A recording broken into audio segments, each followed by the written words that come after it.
Eh bien, bonjour à tous et à toutes et bienvenue sur Gaming Highway pour un nouveau let's play consacré à un des grands chefs-d'œuvre du FPS horrifique, Clive Barker Undying. Donc, si vous avez envie d'en savoir un peu plus sur le jeu, son développement et accessoirement Clive Barker, je vous renvoie à la petite vidéo d'introduction que j'ai réalisée il y a quelques temps. En attendant, on va se jeter dans le jeu à proprement parler. Allez, c'est parti, sans plus attendre, on se lance. Donc, on va le faire en médium. J'ai déjà fait un Nightmare, mais je peux vous dire que c'était assez pénible. Allez!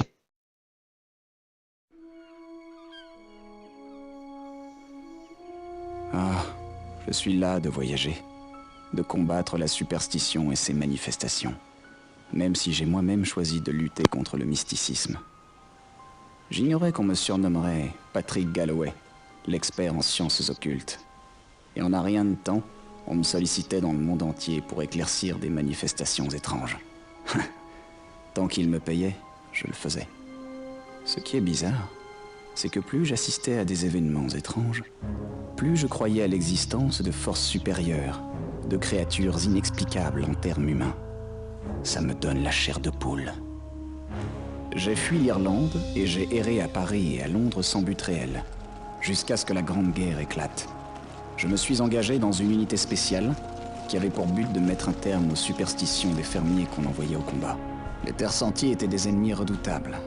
Le commandant Jeremiah Covenant a guidé notre unité à la recherche de leur camp. On était en embuscade. Ils sont sortis des bois en hurlant et en agitant leurs sabres. Leur commandant tenait une pierre étrange au-dessus de la tête et hurlait dans une langue incompréhensible. Au moment où j'allais appuyer sur la détente, il me fixa droit dans les yeux. L'éclair vert qui jaillit de sa main me renversa et j'en lâchai mon fusil. Je me suis réveillé dans un lit d'hôpital, gravement brûlé. On m'a dit que Jeremiah et l'unité étaient partis sans moi et qu'ils m'avaient laissé la pierre du chaman, en attendant de se retrouver. Je n'y avais plus guère pensé jusqu'à ce que je rentre ici et que je trouve cette lettre que Jeremiah m'avait écrite presque 6 mois plus tôt, me demandant de rentrer en Irlande pour l'aider. Je ne suis pas à proprement parler enchanté de le faire, car c'est très risqué, mais je le lui dois, car il m'a sauvé la vie. J'espère simplement qu'il n'est pas trop tard. Voilà une petite séquence introductive qui vous présente donc le contexte et le personnage de Patrick Galloway, qui soit dit en passant est doublé par Alex Skinner en français, qui est la voix de Tom Jedusor dans Harry Potter et la Chambre des Secrets. Donc sachant que c'est un occultiste, on joue tout simplement Voldemort avant qu'il soit Voldemort, c'est-à-dire il s'appelait Patrick Galloway, il était irlandais, en exil et tout ça, ça se recoupe tout à fait un peu de choses près avec l'historique de Voldemort. C'est pas vrai du tout. Ça ne bouge pas.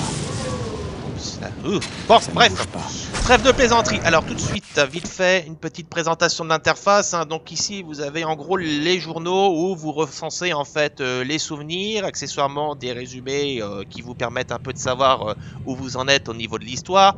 Donc pareil, je vais faire comme sur Deus Ex, je m'attarde pas 2 heures dessus. Je vous présente tout simplement, voilà, les entrées et je vous les laisse les lire. Donc vous faites une pause et puis voilà.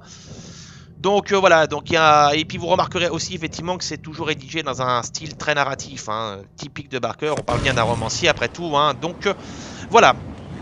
Bien, allez, nous y sommes, et bien c'est parti, nos premiers pas sur Clive Barker Undying, et en avant, en avant, en avant, en avant. Donc là, ce que je tiens, c'est la pierre de Jelzabiar. Vous avez fait la guerre avec Jeremiah, n'est-ce pas? Oui, vraiment. Et Vegeta qui est devenu jardinier. Comme vous voyez, la moustache dans DBGT, ça apparaît ici. Oui, alors je dis Vegeta parce que notre jardinier est doublé par Éric Legrand. Je crois que c'est Éric Legrand, le nom. Qui doublait en fait Vegeta dans Dragon Ball Z. Voilà, c'était l'instant geek. Donc voilà. Oh putain, qu'est-ce que c'est? C'est les rats qui m'en veulent. Bon, on va le foutre dans l'eau celui-là. Alors vite fait une petite présentation des 2 sorts que j'ai. Enfin plutôt de l'arme et du sort que j'ai. Donc vous avez la pierre de Jelzabiar, c'est-à-dire cette pierre verte qui a la particularité d'émettre un rayon, vous voyez, qui peut repousser les ennemis. Mais accessoirement, elle augmente également la puissance de mes sorts. En contrepartie, voilà, disons que je peux pas me défendre pleinement avec une arme. Elle blesse pas les ennemis. Donc c'est vraiment utilisé si vous avez une stratégie basée sur les sorts. J'ai aussi, mon vieux flingue, pas de souci, vous savez ce que c'est.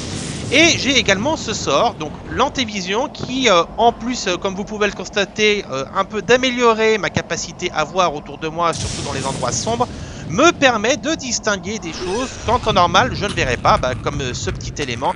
Donc c'est une mécanique importante du jeu qui contribue énormément à l'ambiance. Voilà. Donc petite présentation vite fait, hein. On va trouver bien évidemment d'autres armes et d'autres sorts, hein. Ça encore je l'ai dit dans la vidéo. Allez, on entre. Je suis Patrick Galloway, un ami de Jérémia. Désolé, j'ai beaucoup tardé à venir.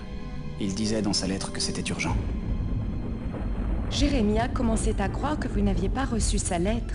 Il avait vraiment hâte de vous voir. Nous avons tous été très inquiets. Jérémia est alité maintenant. Suivez-moi, je vais vous conduire à ses appartements. Je suis désolée, la maison n'est pas très bien entretenue, mais il reste très peu de domestiques maintenant. Jérémia laisse partir tout le monde et la maison est trop grande pour qu'on puisse s'en occuper. Il n'y a plus d'électricité dans la plupart des pièces et on ne s'occupe que des pièces habitées.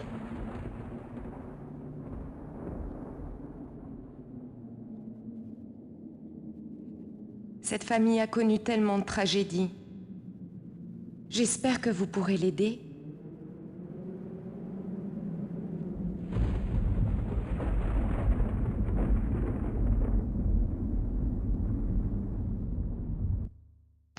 Voilà, mon petite introduction. Donc nous voilà dans le manoir des Covenants. Hop, allez, c'est parti. On va déjà faire une petite sauvegarde. C'est quoi déjà la touche? Voilà, c'est celle-là. Et voici Aaron Covenant. Premier membre de la famille que l'on rencontre. Et un de vos ennemis.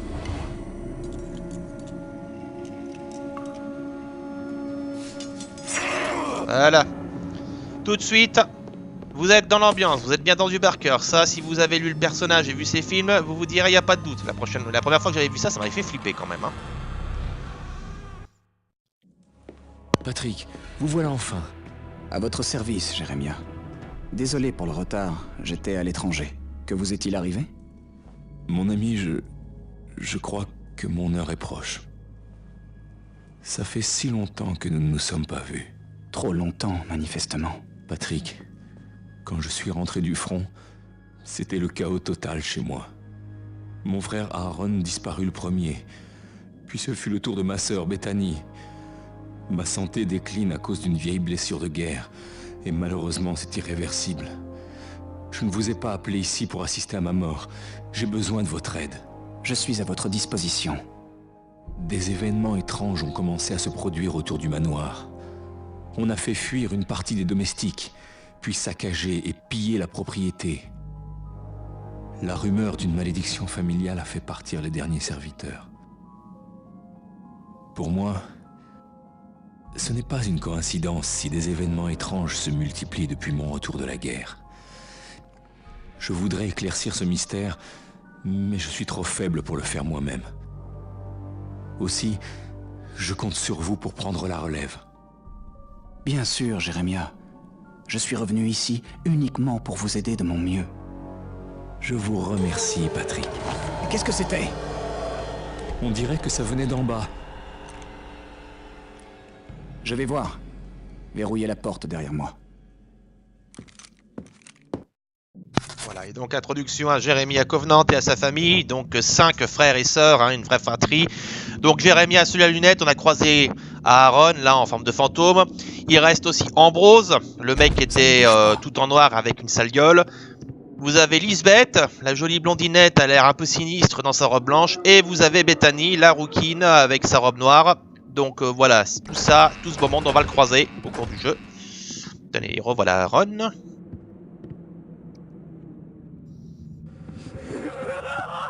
Voilà, avec un rire de démon comme pas possible en version française. Alors oui, à ce sujet-là, vous avez dû remarquer que le menu du jeu ainsi que les écrans de chargement sont en anglais. C'est une explication très simple. J'ai le jeu effectivement en format boîte, je l'avais acheté il y a quelques années, hein, il y a un certain nombre d'années même, je devrais dire. Non, il n'y a rien ici.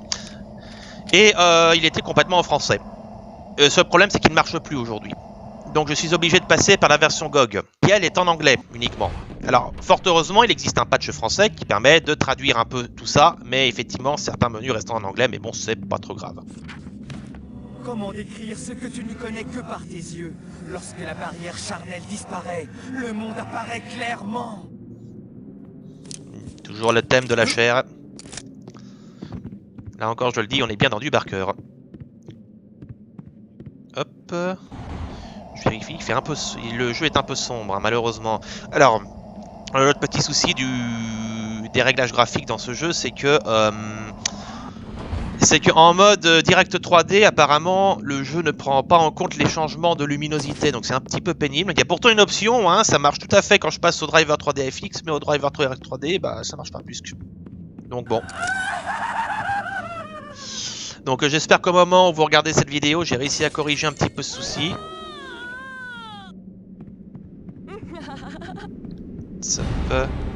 Et voici Lisbeth. Et ces fameux hurleurs, donc ça va être la chair à canon. Des monstres de Clive Barker Undying.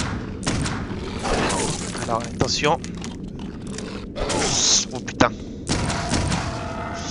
Ah, c'est chaud là. En plus la visée est vraiment très précise. Vous voyez, j'ai vraiment un petit réticule.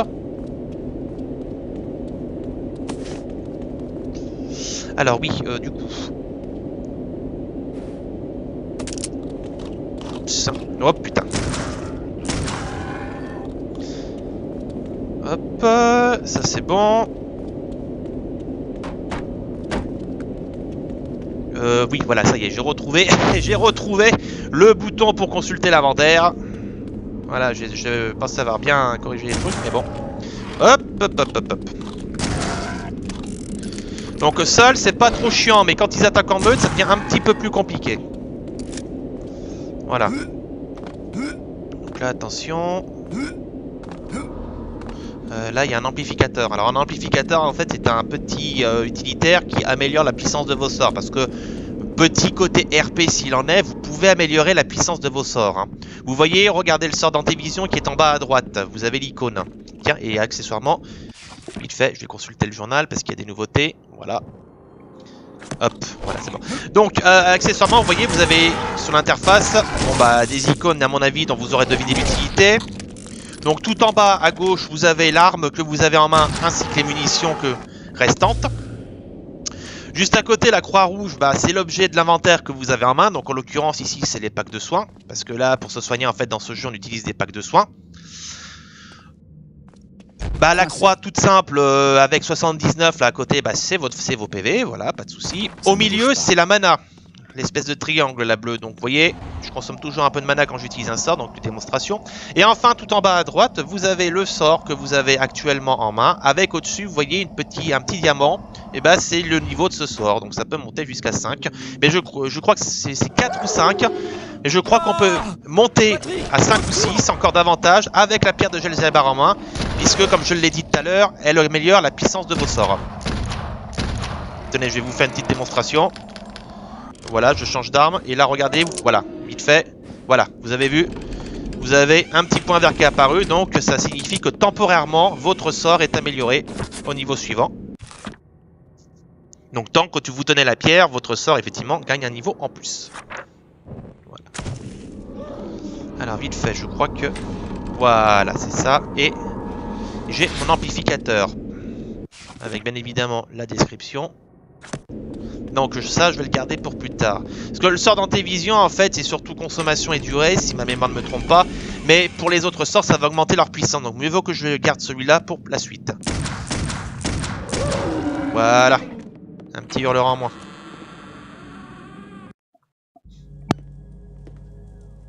Ces créatures me cherchaient.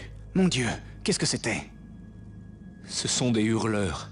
Et bien que je n'en ai jamais vu auparavant, voilà des années que j'en entends parler. Mon ami, ces créatures n'avaient rien de naturel. Il ne s'agit plus de combattre des superstitions. J'ai peut-être été naïf de ne pas vous le dire, mais la situation pourrait bien être encore plus sinistre. Cette terre appartient à ma famille depuis près de 300 ans. Et notre histoire n'est pas reluisante. Folie, suicide et disparition ont terni notre nom dans la région. Quand j'étais enfant, j'ai assisté à un événement que je ne peux expliquer. Vous voyez, il y avait un site de menhir à côté du domaine. Un symbole presque invisible était gravé sur chacune des pierres. Eh bien, que s'est-il passé? Père avait de nombreux ouvrages d'occultisme, et ce symbole figurait dans l'un d'entre eux.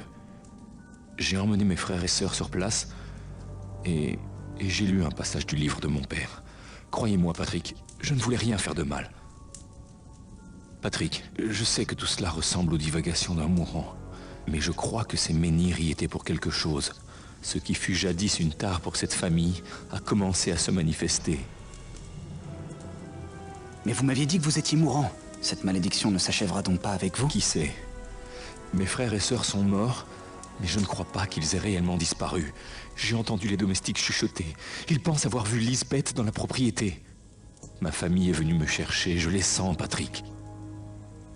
Nous savons, vous et moi, que le surnaturel existe. Vous avez vu les hurleurs, et notre rencontre avec l'être senti pendant la guerre. Vous avez même la pierre de Jelzabar avec... Je l'ai prise en souvenir de ce chaman, c'est tout. J'ai découvert un parchemin représentant le Jelzabar. Je crois qu'il m'indique comment réveiller le pouvoir latent de la pierre. Très bien. Je vais étudier ce parchemin cette nuit, et je verrai ce que je peux faire demain matin. Ce manoir recèle encore de nombreux secrets. Je compte sur vous pour les découvrir, et enfin mettre un terme à ce chaos. Et voilà, nous voilà au petit matin. Juste une petite anecdote au sujet du chaman. Le chaman, c'est le personnage, si vous avez vu l'intro, qui utilise sa pierre contre Patrick pendant qu'il est à la guerre. Et ben, ce personnage, en fait, était le héros d'origine de Clive Barker Undying. J'en avais parlé dans la vidéo, c'était Magnus Wolfram. Et son modèle était en fait effectivement celui que vous auriez dû avoir. Donc du coup, ils l'ont gardé et c'est un petit hommage, on va dire, posthume. Et voici mon premier sort. Hop. Tenez, je vous fais un petit coup de lecture là. On se rappelle un petit peu dans Deus Ex. Alors, le sort du coup, hop, on va le sélectionner. Donc, Clive Barker Undying inaugurait déjà un système qu'on a retrouvé par la suite dans un jeu comme BioShock, puisqu'il y a la capacité tout simplement d'utiliser à la fois une arme, donc mon flingue en l'occurrence ici, et aussi un sort, un pouvoir si vous préférez. Donc voilà, c'était déjà là bien avant. Et c'était d'ailleurs l'un des éléments de gameplay qui ont contribué critique du jeu, puisque je le rappelle, malheureusement, celui-ci est un échec commercial et malheureusement bien injustifié. Et j'espère que ce let's play va vous convaincre de sa qualité. Avez-vous remarqué des événements étranges? La chambre de Lisbeth a été forcée la nuit dernière pendant l'incident. Où est sa chambre? Au bout du hall. C'est une pagaille complète. Hop, journal mis à jour. Voilà, hop. Alors, les ectoplasmes, pardon, ont un avantage. Vous voyez, je tire. Et hop, ça se recharge très vite. Ils consomment très peu. Ils ont simplement une précision très erratique. Hein. Donc, il faut voilà, être limite au corps à corps les premiers temps pour pouvoir bien viser. Mais par la suite, ça s'améliore un peu. En plus, ils peuvent avoir il faut la clé. La capacité de traverser certains murs. Hop, donc la chambre de Lisbeth, c'est ici. Donc, beaucoup de cinématiques hein, en début de jeu, mais vous inquiétez pas, ça va très vite s'améliorer. Que savez-vous sur Lisbeth? Eh bien, c'était une ravissante jeune fille, quoique de tempérament assez fougueux. Elle pouvait être placide et calme, puis soudain, elle se mettait à injurier et griffer les gens comme un animal. Oh, c'est triste que sa mère soit morte en lui donnant le jour. Oui, vraiment. Après la mort de sa mère, j'ai élevé Lisbeth comme ma fille. Puis cette maladie a commencé à la ronger. Je l'ai soignée quand elle était malade et je l'ai vue s'éteindre petit à petit. Oh, quelle tristesse. Elle est morte si jeune. Elle repose maintenant avec sa pauvre mère dans le tombeau familial. Le gardien affirme l'avoir vue récemment. Voir un fantôme n'est jamais un bon présage. Où puis-je trouver ce gardien? Il est dans le jardin. On y accède par la cuisine. Votre savoir est très apprécié. Merci. Hop, voilà. Hop. Donc les premiers temps, là, on enquête un petit coup, là. Mais vous inquiétez pas. L'ambiance est déjà là. Hop, roue des armes et roue. Je vais reprendre l'antévision, là. Vite fait. Voilà, un petit coup de feu pour améliorer les choses. Hein, avec les petits décors. La Ron Elizabeth, pardon, Ambrose Elizabeth, hein. Ambrose c'est lui. Hein. Il est doublé par Clive Barker dans la version originale du jeu. Voilà, vous avez entendu le look, hein, donc c'est toujours un petit signal sonore qui vous avertit qu'il y a quelque chose à voir. Donc utilisez l'antévision et... Voilà, vous voyez, tout de suite elle est beaucoup moins ravissante. Donc explorez aussi, hein, la maison a plusieurs recoins et plusieurs endroits secrets qui peuvent vous permettre d'accéder à des trucs vraiment sympas. Là, ici en l'occurrence, des trousses de soins qui sont très utiles. Je pense que vous savez pourquoi. Hop.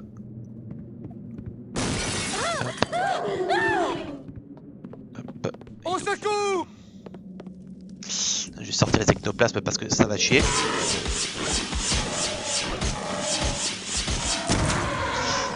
Donc voilà, méthode de combat. Les ectoplasmes par exemple, le temps de charger. En remplacement aussi du pistolet si jamais vous tombez à court de munitions. Voilà, tout de suite. Aïe, aïe, la pauvre. Voilà, tout a été saccagé. Des coups de griffe. Tout en ambiance ce jeu, hein. Vraiment une perle d'ambiance encore aujourd'hui.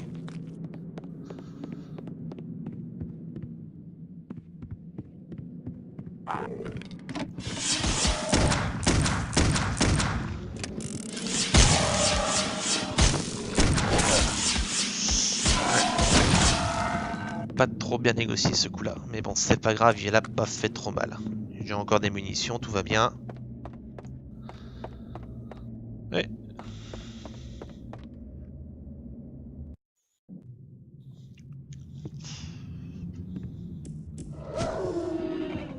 Donc, ça vient d'en bas, pour le moment on va aller dans la petite chambre.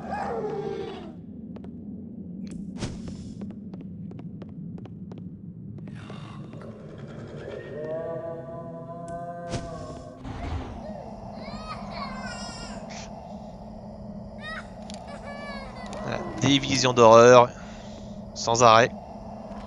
Oh putain, dans le miroir, oh là là.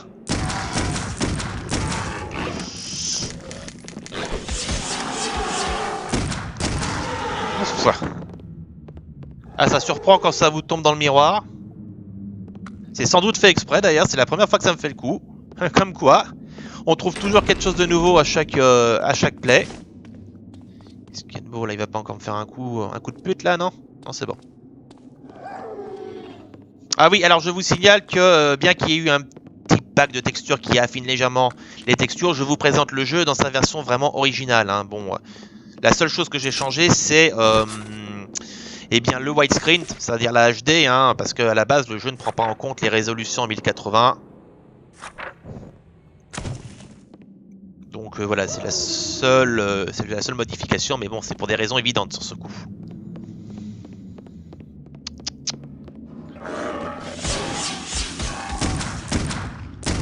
Hop là.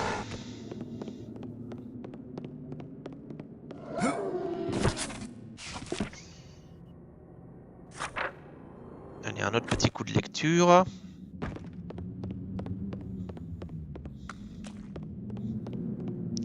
Donc là, je crois qu'on en a fini à cet étage. Ça ne bouge pas. Les hurleurs qui gueulent en bas.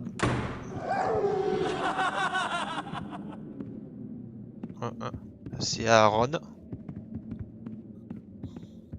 Et c'est ça qui est bien, c'est que bon, il y a un côté jumpscare, hein, bien évidemment, mais c'est tout dans l'ambiance oppressante et morbide. Voilà, il y a vraiment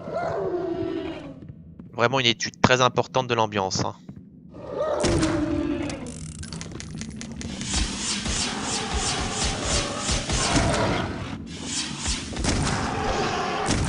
Et ouais, bon, 3 coups dans la gueule.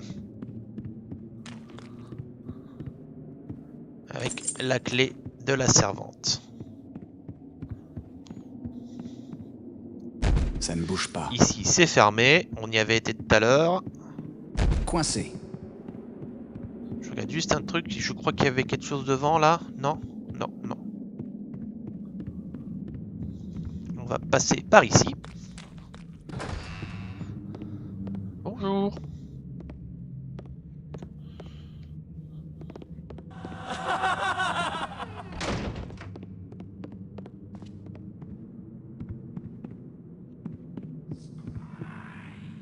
Ah oui, voilà.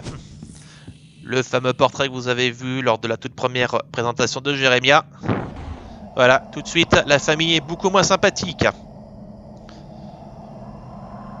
C'est... Oh, ça c'est le cauchemar de Johannes Fuseli, ça. C'est vrai qu'il était là.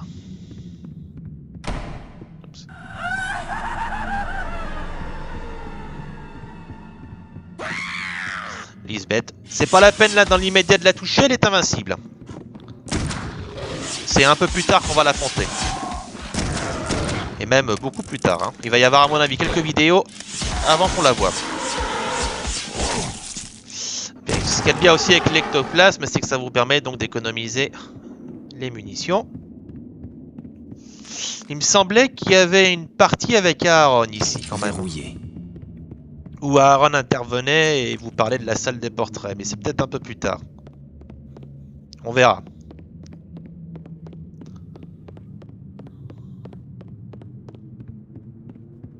Bloqué. Bloqué. Là, il y a un truc à faire, mais c'est pas dans l'immédiat. C'est un petit easter egg sympatoche. Il y a 2 ou 3 easter eggs, donc je vous les présenterai à l'occasion. Coincé. Ça, c'est coincé. On est à 70 de PV, hein, je pense pas que ça vaille le coup. J'ai combien de trousses de soins là? J'en ai 4. Tenez, on va d'ailleurs utiliser l'amplificateur. Déjà pour améliorer, voilà, vous voyez on est passé à 2.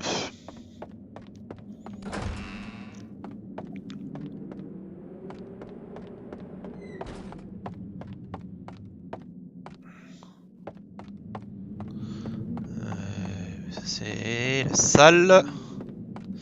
Je fais bientôt le tour. Des fois que j'oublie des choses. Ça ne bouge pas. Bonjour. Ça ne bouge pas. C'est ici pour commander une pizza.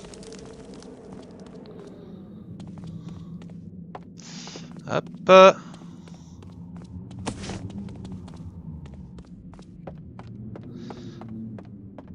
Ça ne bouge pas. Ici, hop.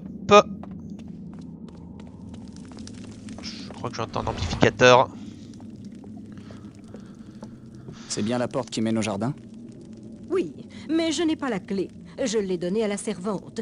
Je crois qu'elle nettoie la chambre de Herr Kissinger aujourd'hui. Elle se trouve dans l'aile est du manoir. Merci. J'apprécie votre aide.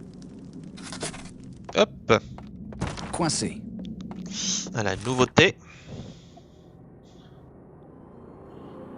Voilà, Otto Kissinger. Donc ça aussi, c'est un autre antagoniste que l'on va rencontrer, hein, en plus de la famille Covenant. Coincé. Sur lequel nous reviendrons. Donc il faut retourner en fait dans l'aile S. Donc petit retour en arrière. Hop. Ah, salope.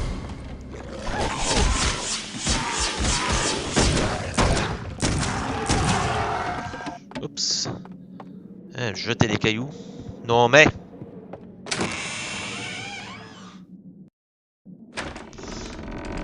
Alors, est-ce que c'est ici qu'il faut... Oui, je crois que c'est là. Non. Voilà. Une belle journée, n'est-ce pas? Allez-vous-en! Je vous imaginais beaucoup plus grand. Laissez-moi!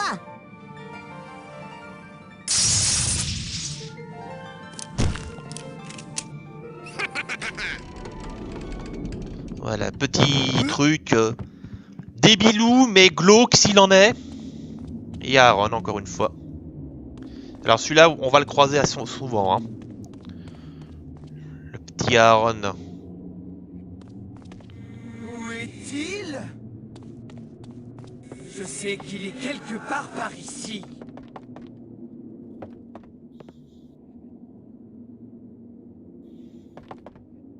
Ah, le voilà. C'est tellement pratique de voler quand on a des bibliothèques comme ça. Ah, le portrait de ce qu'on suppose être Evaline Covenant. L'épouse de Joseph Covenant. Et mère de la fratrie. Donc là voilà, vous tirez sur le livre et il descend.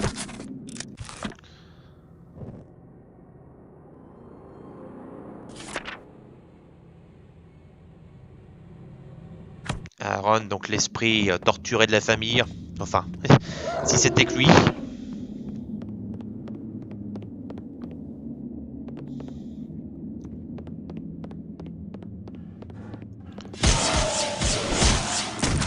Ah, il vous tente des pièges, hein, ce fumier.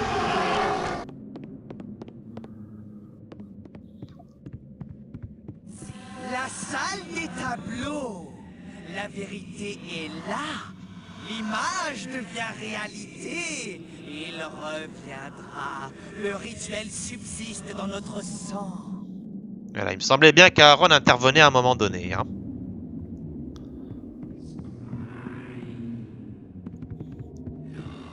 Bon, ça, Scry et Luke, hein, bon, on a vu, c'est le fameux portrait dégueulasse de la famille. Et nous arrivons dans l'aile Est, et nous allons nous arrêter là pour le moment, pour cette première vidéo sur Clive Barker Undying. Voilà, j'espère que cette première mise en bouche du jeu vous aura donné envie d'en voir plus. En tout cas, moi je vous donne rendez-vous, tenez, on va se redonner un petit peu de pied avant de conclure. Je vous donne rendez-vous pour une prochaine vidéo sur Gaming Highway. A très bientôt à tous et à toutes sur Clive Barker Undying. Salut, salut!